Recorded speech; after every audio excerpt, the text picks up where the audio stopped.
Well, hello and welcome back to Kimmel and Cox, your source for all things entertainment. I'm Keith Cox. I'm joined, as always, by my good friend Dylan Kimmel.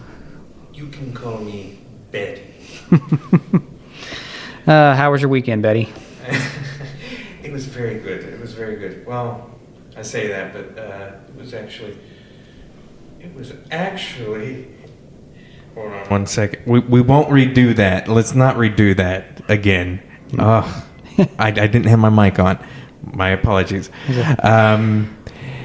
It was good. It was. I mean, I worked and everything. It was the night shift, and night shift is not fun. No. 7-day work week. 7 days. So, on top of editing these videos, I edit them and yes, just and he barely does, made it. And yes, and he does an amazing job despite being so busy. But I definitely understand that this past week was a little crazy for me too. One of the people that I work with recently quit, and he used to be one of our permanent night shift guys. Like, he actually wanted to work night shift, which is rare. You know, how often do you find somebody that wants to work night shift? Well, they ended up switching him to day shift starting in January, and so he didn't like that and put his notice in, but it left us short on night shift. So I ended up this past week having to work night shift 3 out of my 5 days, where normally I only work night shift 1 day a week.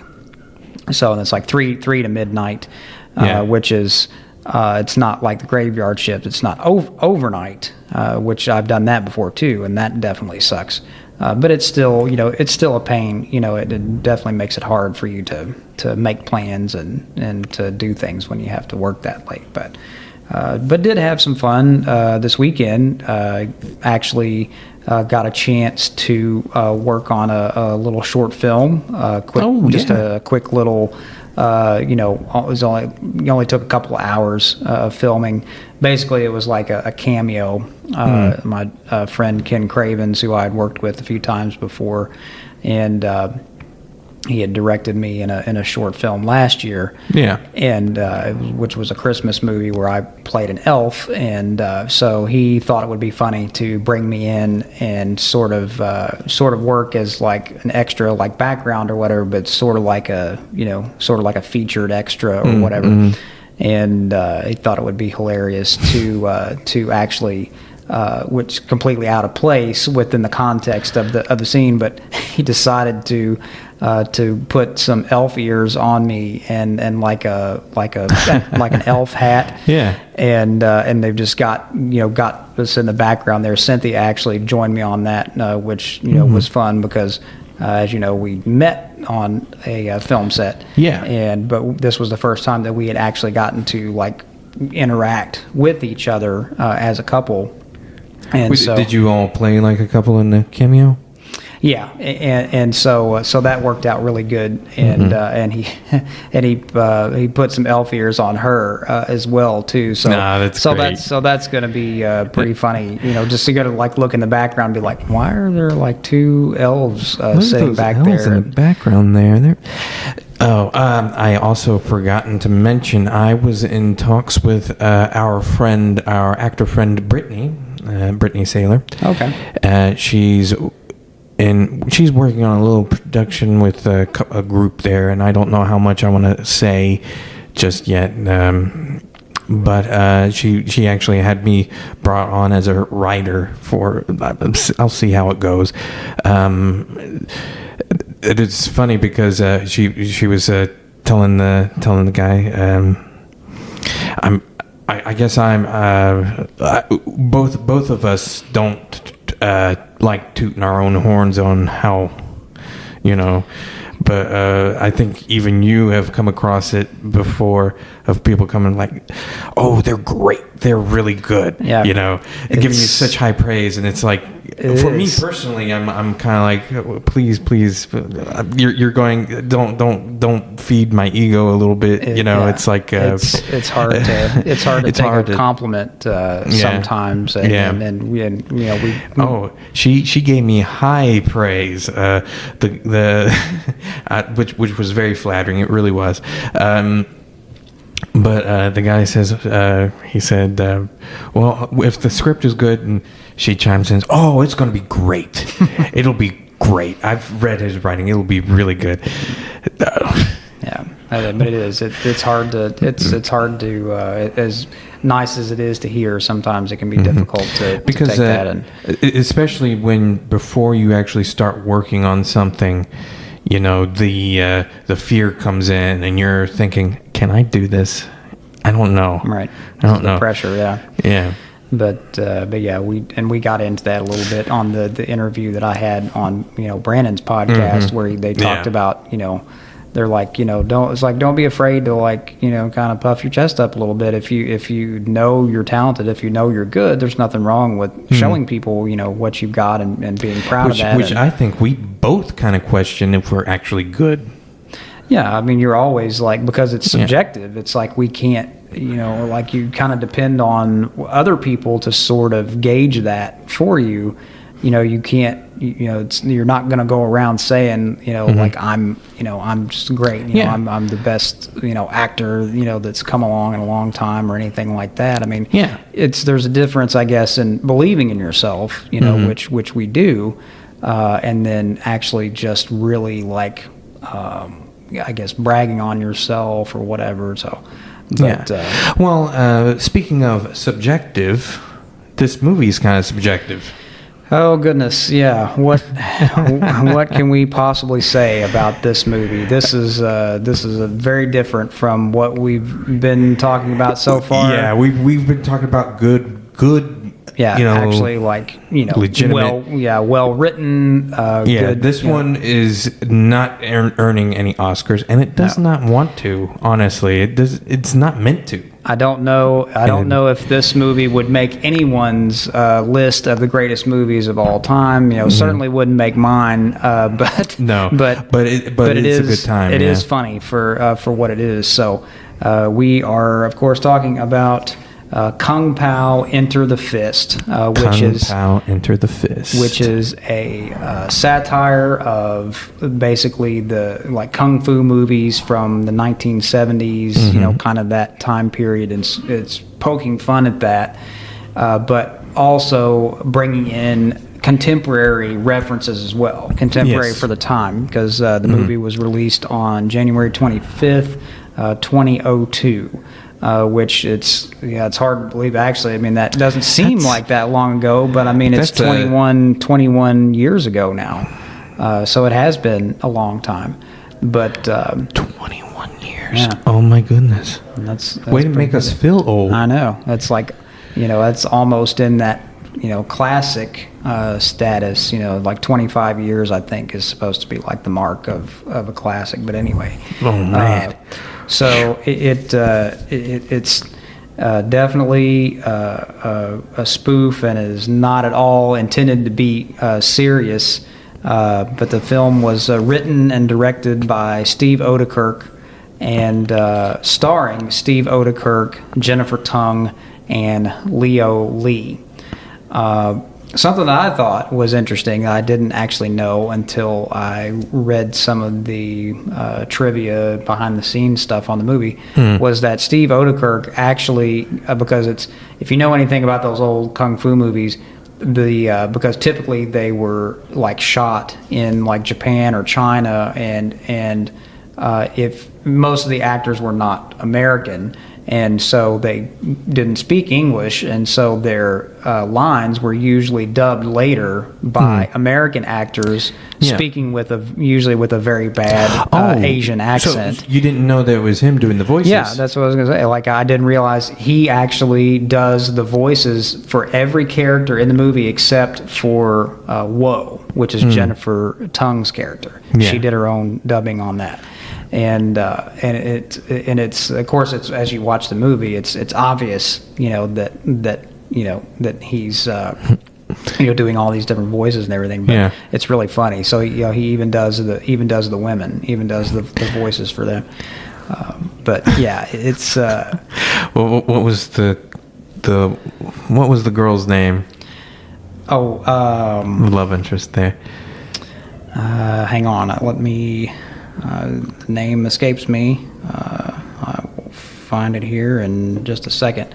But yeah, this is one of those movies that, it's like some people. I think there's a segment of the viewing population that does not entirely understand satire and the way that it's supposed to work. Yeah.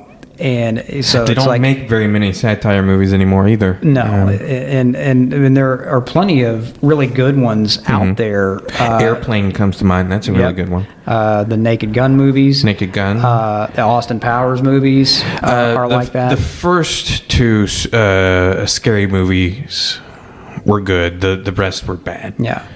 Ling Ling is the love interest, and she does this thing where she just like randomly like makes these noises like after I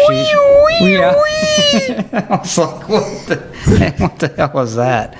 But yeah, I mean, sometimes you can show a movie like this to somebody and they just don't get it. They're just like, this is so stupid, and it's like, it's supposed to be like, they are not trying to make a serious movie here. It is intentionally bad. But then that's what makes it funny. Yeah.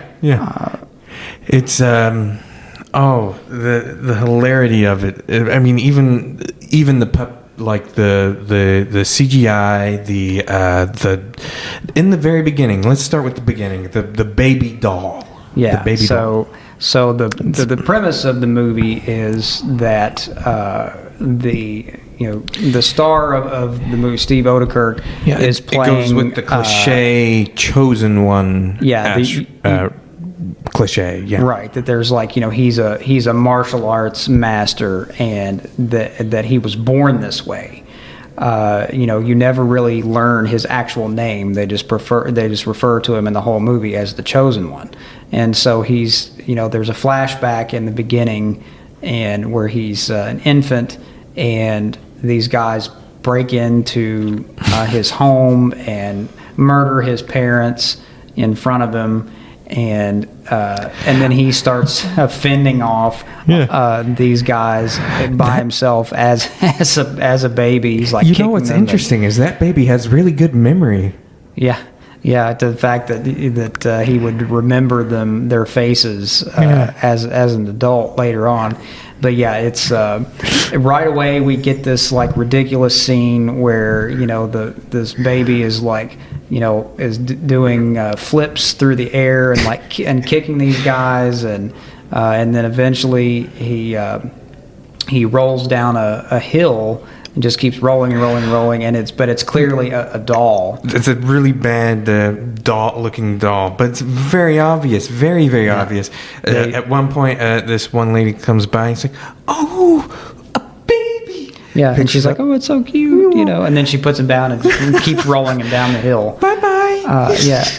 And just a lot of really terrible jokes like that in there. But like I said, they're not trying to hide it. Like most movies would, if they were going to use like a dummy or something like that, they try to disguise it so that you don't realize that it's a dummy. But in this case, they want everything that's bad about the movie. They want it to be completely obvious. I'd say this movie in particular really shows our sense of humor, yours and mine. Like, it was like we can appreciate the ridiculous, we appreciate good, really good movies, but there's a part of us that I don't know, maybe the 12-year-old in us or whatever, the childish part of us that still appreciates these kinds of movies too. You're like, you're laughing at stupid humor. And here's an interesting thing I don't think many people know is that you can learn from a bad movie. Like, watch the bad movies too, you know. I'm not saying that this is a bad movie. I mean, it's a bad movie, but it's intended to be bad. Right. Then there's the movies that are bad that are not. That they actually are trying to be serious, but it's just terrible. The Tommy Wiseau movie, The Room, comes to mind. That one was intended to be good. It was not very good. But yeah, you kind of have to put movies like this in their own they're in their own category. Bubble. Yeah. But it is funny. I mean, there are definitely some just laugh out loud moments in there, particularly when they choose to take advantage of the dubbing, like the dialogue, and like like it's like sometimes they're just throwing stuff in there that has nothing to do whatsoever with the scene, which is hilarious. But they also they shot the movie. They were trying to give it like an older look to it, so the film at times has kind of a grainy look to it, or sometimes out of focus. Because they wanted to make it look like it could have been filmed in like the 70s. Well, they also had to match the movie that they used in the background too. Oh, right. The name of that movie, it was a movie that they used and they just green screened Steve Odenkirk and the one actress that had the one boob into the movie. So those were and the guy that had the stereo. Yeah, they were all like actual actors, not part. Yeah. And you got to see that a little bit in the end credits when they showed the outtakes and stuff. They showed how they did that with like the green screen and everything, where they basically just put the actors' heads on the original actors' bodies or whatever, and like I said, sometimes that was extremely obvious, that they were doing that, and other times it wasn't. But yeah, there's a lot of just completely ridiculous moments in the film, like when he has to fight the cow. There's a kung fu fighting cow, and then there's like a hilarious mixture of CGI and practical effects and things there that really makes that scene work. Shoot. And the voice he uses for the villain, I forget what the villain's original name was, but halfway through the movie, he's like, "You can call me Betty." Right. So but isn't Betty a girl's name? It was Master Payne. Master Payne, yeah. Very original name. But his nickname was Betty. And he kind of has this annoying sort of voice, like it's like very kind of whiny, and but it just and occasionally he'll look at some, like, just say some random stuff like fish, swan. Right. Again, it's like stuff that has nothing to do with the scene. And this is like the perfect like editing. Like, here's the thing: when a director is making a movie or whatever like that, they want to be very particular and everything like that. This movie is not perfect at all. No. And it, as a matter of fact, there's a scene where they cut the scene and they must have used a different clip from the movie. So the bright idea there was, "I am a magic magician. Your shirt is red." Right. And then the next is red. So whenever it interchanges, he's like, "I'm a magician. Your shirt is black now." Yeah, I caught that. That was funny. And there were several shots. The editing is intentionally bad in this movie too. Yeah. So shots don't match up, like they don't line up. Where normally, like if you're doing an over the shoulder shot or something like that, you want the camera angles to kind of line up. Yeah. But in this one, it's intentional. Like in one shot, like they're doing a close up on an actor, and maybe he'll be like maybe to the right, slightly to the right side of the frame, and then they cut away to somebody else, and when you come back, like he's turned in a completely different direction. It's like that kind of thing. But again, it's all done for laughs. It's all done with intention, and there are some times too when you can tell that they used like stand-ins when it wasn't like Steve Odekirk's, like it wasn't his back. It was like another actor, and it's like they sprinkled those things in there randomly just to get, I think, an extra laugh in the scenes. Like that's not even the same actor. Yeah. Sometimes they even did it. Sometimes they even changed the actor, like even if they were facing the camera. There was a couple times when I noticed that. Oh, yeah. I was like, that's a completely different actor in that shot. I guess they wanted to see if anybody would catch that or not. But and the thing about the Chosen One, here's the thing about the Chosen One. His tongue is what makes him the Chosen One. Right. And it's a little creepy. It is. Like his like even the master, he's like, The Chosen One will have the mark of the Chosen One. Show us the mark. And he shows his tongue. Yeah, he sticks his tongue out, and it's like... And he's like, what the hell is that thing? Yeah, put that thing away. His tongue has its own like eyes and mouth and everything, and it talks. And the funniest thing too is that the master, he's a little bit creepy too. Yeah. He's rubbing this guy. He's a little pervy, yeah. Like This feels good. This feels good. No, stop. It's like no, stop. Yeah. That scene in particular, I was like, oh, this is just, they just wanted to use this for something completely different than, In the actual movie, if that's in the actual movie, it probably doesn't, it's probably not intended to be that way. No, and then Steve Odekirk's like, that's just too funny. I'm right, using We're just going to throw some different dialogue in there and make it seem like he's like coming on to the guy or whatever. Yeah, but it's his wound didn't close properly. I want you to know that. Yeah, it was still open basically, and this guy's like, he's like pressing on his chest, like rubbing on it, and he's like no, it still hurts. And he's like, no, it's good. Yeah, I don't know. But yeah, it is. It's very funny for what it is, and like I said, it's sort of filmed in an older style, but yet there's a lot of contemporary or semi-contemporary references in there. Some of the ones that I picked up on, it was The Matrix. There was a very, very obvious reference to The Matrix in there, where they do where he does the back bend thing, but he's dodging milk. Yeah, instead of dodging bullets, he's dodging milk from the Kung Fu cow.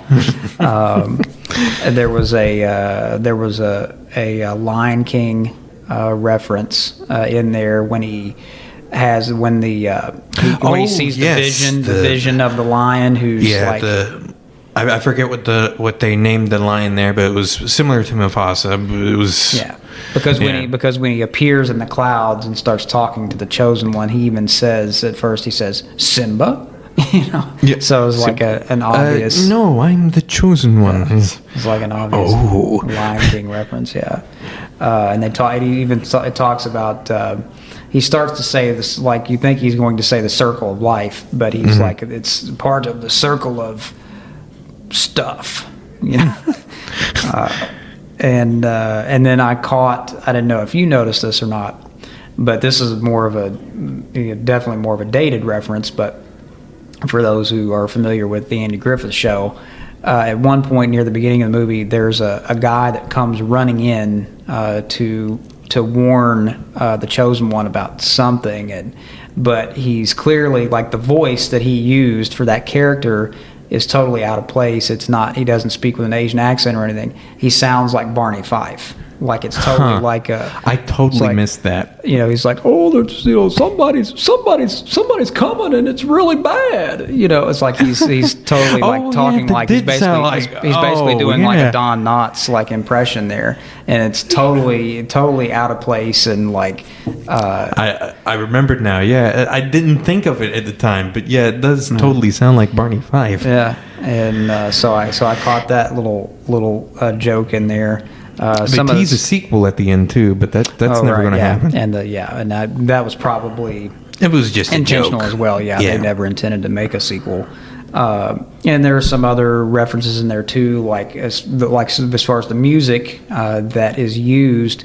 Oh yeah. Rather than being background music, it's actually like used as a part of the scene. Like there's a guy that carries a boombox on his shoulder and will just start playing, you know, music like during these fight scenes. So there's MC Hammer. Yeah, he can't works touch with this. Betty. Yeah, he works with Betty too, the villain. Black Betty. That's another song that they used. Betty, and then he's like, at one point the master's dying. And he says, please be mindful of his music when he plays big butts. Yeah, Baby Got Back by Sir Mix-a-Lot. Yeah. So there's a lot of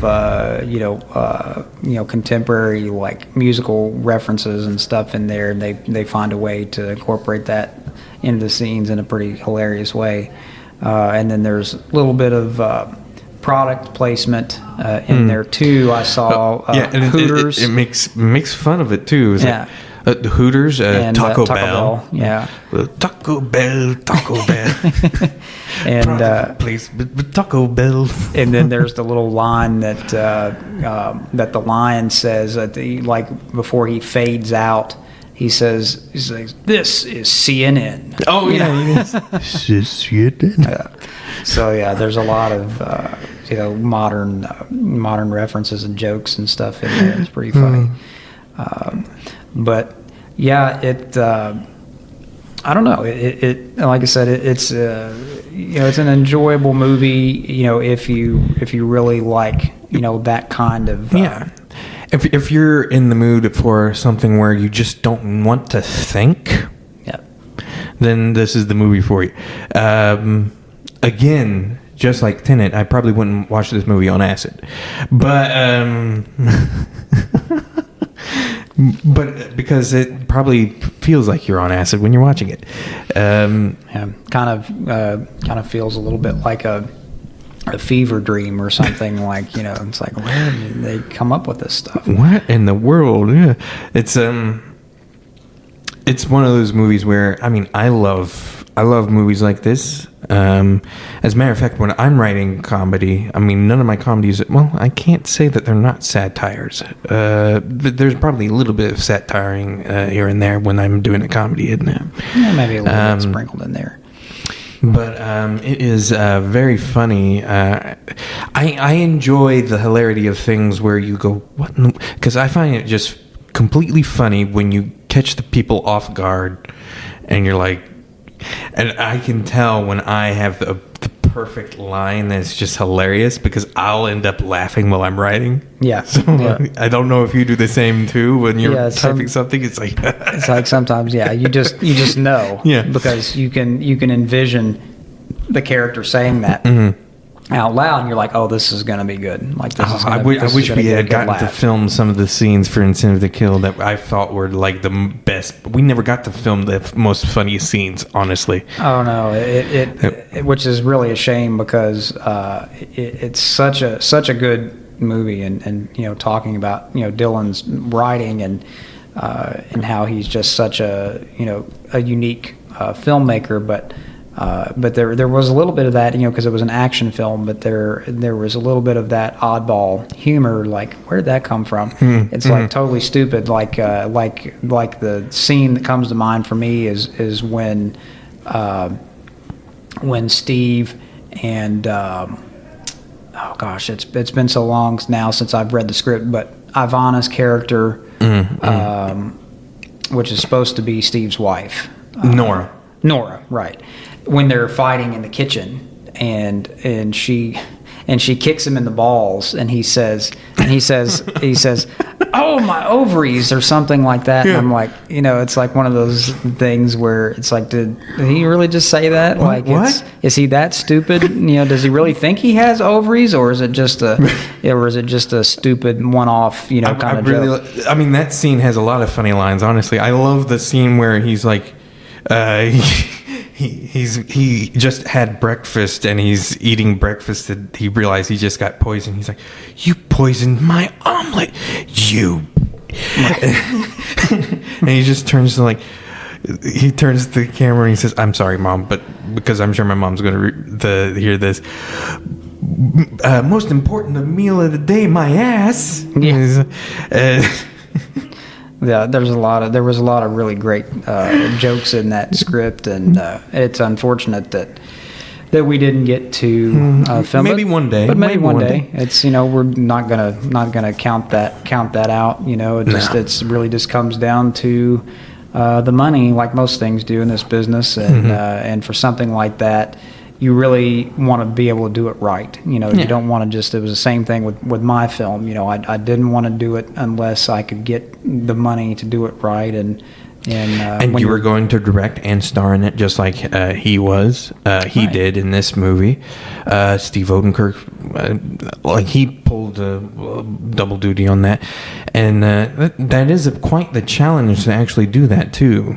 Oh yeah, it's when you have to wear so many hats on a film. It's like, on the one hand, you're in control. You have the creative. You have creative control, but the bad part of that is that when you're doing all these different jobs, it can get overwhelming. Something's probably going to suffer.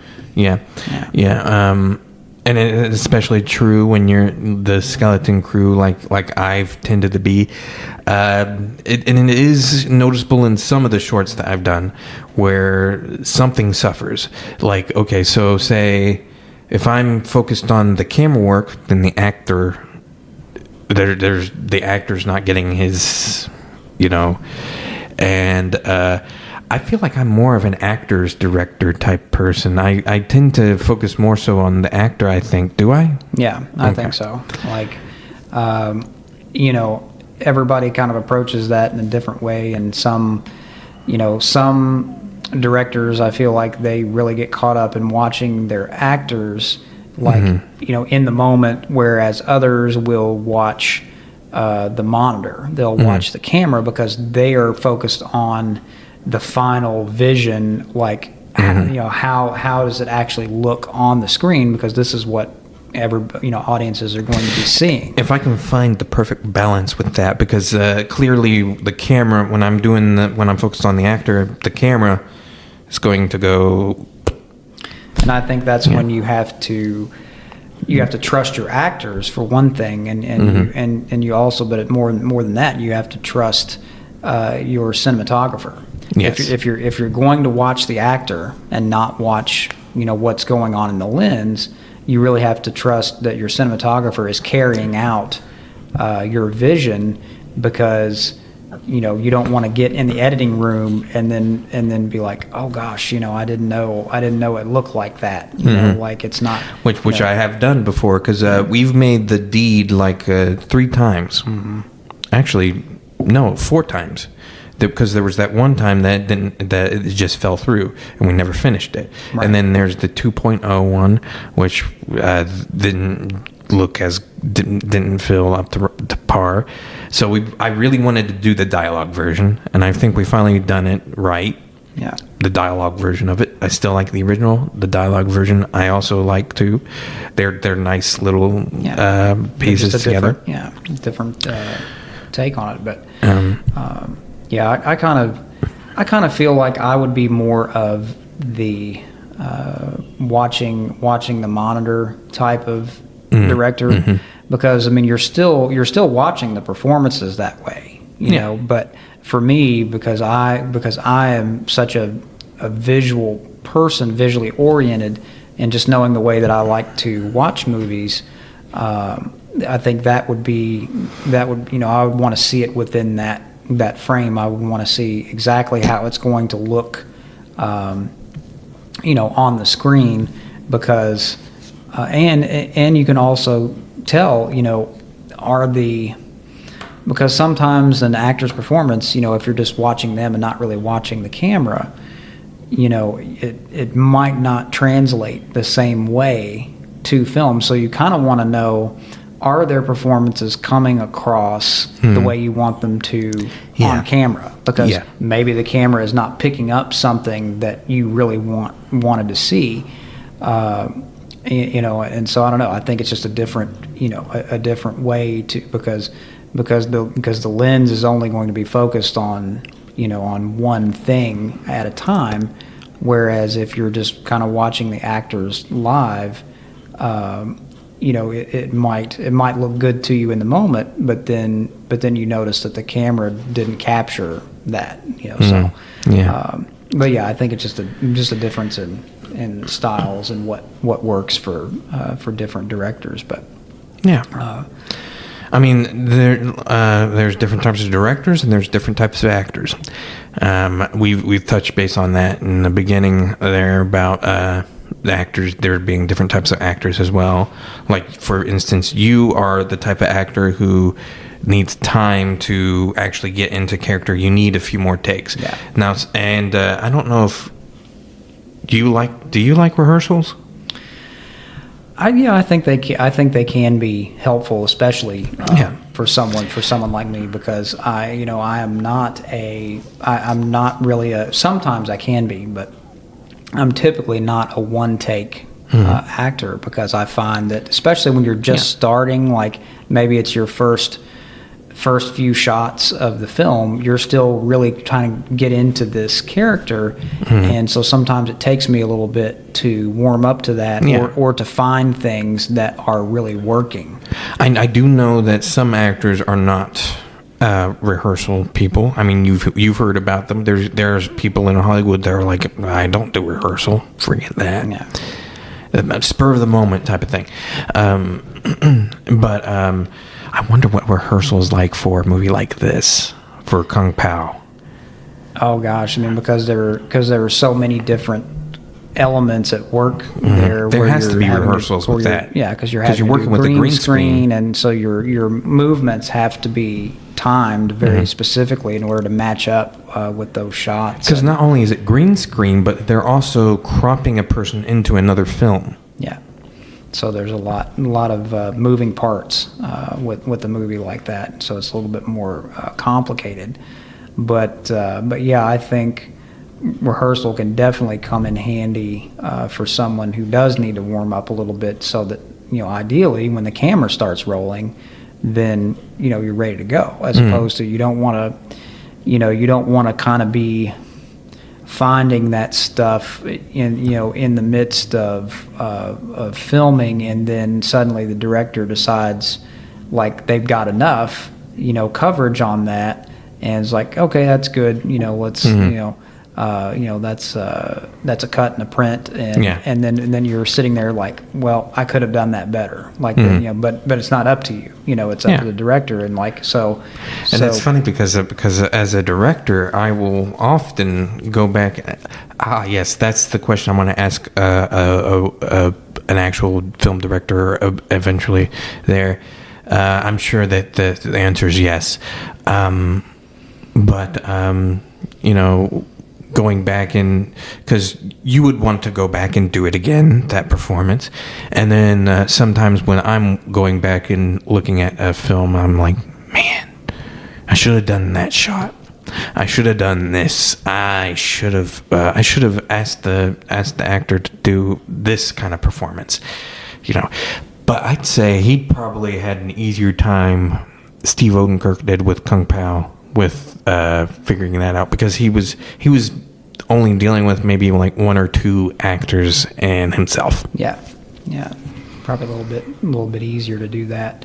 But I was going to ask you, what was it in particular that drew you to this movie? Like, was it something that you had seen a long time ago, and when was just I saw it it probably wasn't too far off from when it actually came out, because I saw it back in like early 2000s. I was 2000. I'm thinking it was probably 2003. When was it? It was 2002 was when it came I did out, not see it in theaters, so it was definitely on the TV when I watched it. So it was probably 2003. Yeah. And at that time, I was probably 10 years. No, 2003. Yeah, you would have been like 10. 10, yeah. So obviously, the child in me loved it. Yeah. The ridiculousness of it, it was perfect, because it's a very childish humor. Oh yeah, it definitely is, and that was one of the things that Cynthia had said, my wife, about the film, because we were watching it last night, and you know, she was like, "This seems like something that a kid would watch," and I was like, "Exactly." I'm like, it's because there is adult humor, like there are mature themes in there, but it's done in a very childish sort of fashion, very like sort of pre-adolescent or adolescent humor. And definitely when it gets into the adult humor, there it's kind of teen adult humor. Yeah. So it's not even adult; it's teen. So it'd be like. Preteen to teens probably would be the ones that actually kind of love this movie. The target demographic, But again, it is funny. Like I said, if you're just looking for pure escapism and like you really just don't want to have to think about anything, you can just sit there and laugh at something that's completely ridiculous and stupid. Then you know this is a good movie for that, and so. Definitely check it out when you get a chance. I know that it's streaming on Prime and also is available on DVD, and not sure if it's available on Blu-ray or not. I don't know if it's I don't think it is. Probably not, because it's not. You know, it's not. It's not considered important enough. Right, but yeah, it's like I said, it's at least worth a watch just for something a little bit different and just goofy and not every movie has to be. It doesn't have to be a award.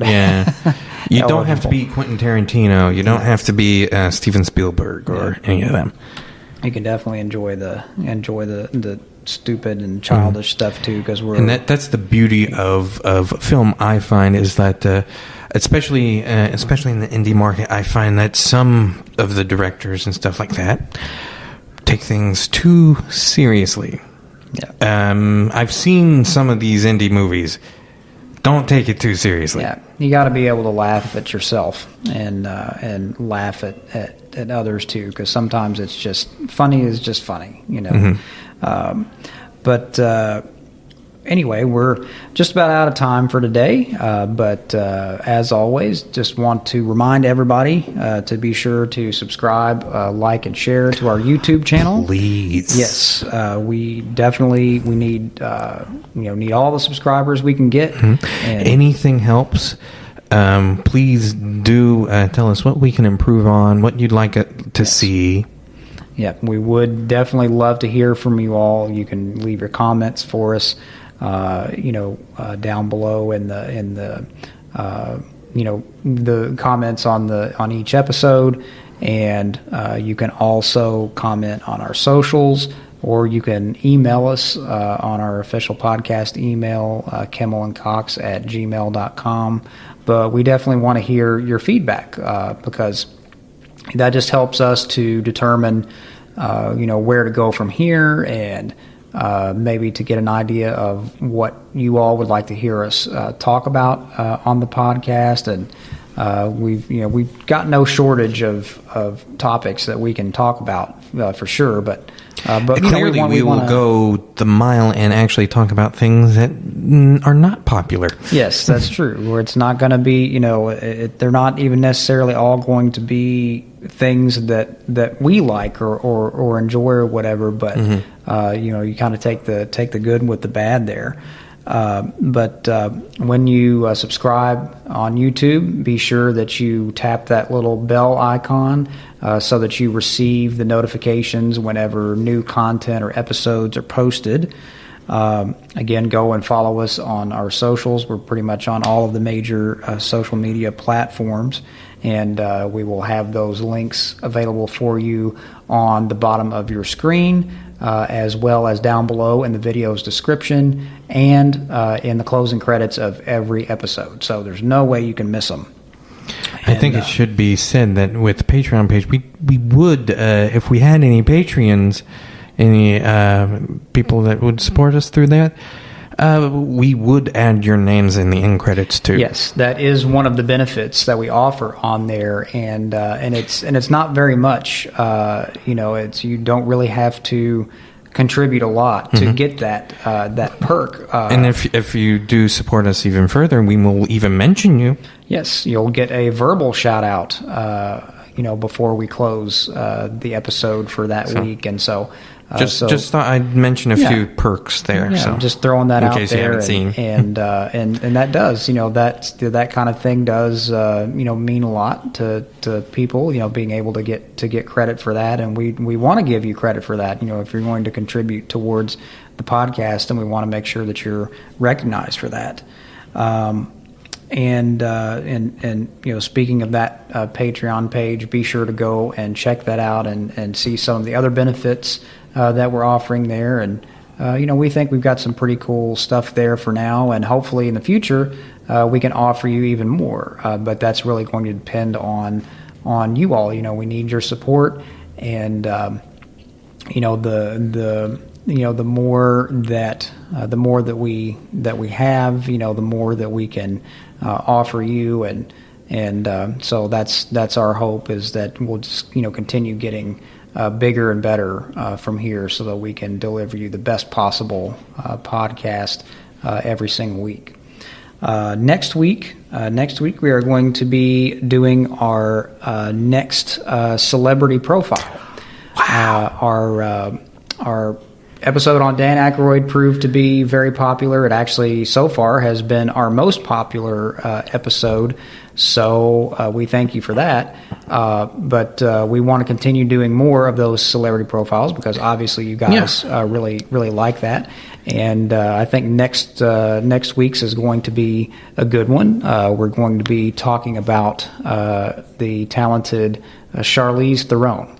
And so we're looking forward. One of my favorite actresses, honestly. She's really good. Yeah, and she's kind of multifaceted. She's a bit of a she'll play. She's someone that's a bit of a chameleon in that way, that she can play a lot of different types of roles. And same with Sigourney Weaver, I'd say. Yeah. And very convincing, and whether it's drama, comedy, action. Yeah. So she can pretty much do it all. So we're looking forward to that, and we certainly hope that you'll join us next week.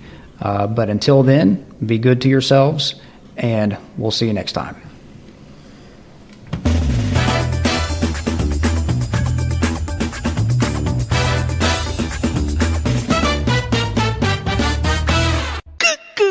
You dipstick.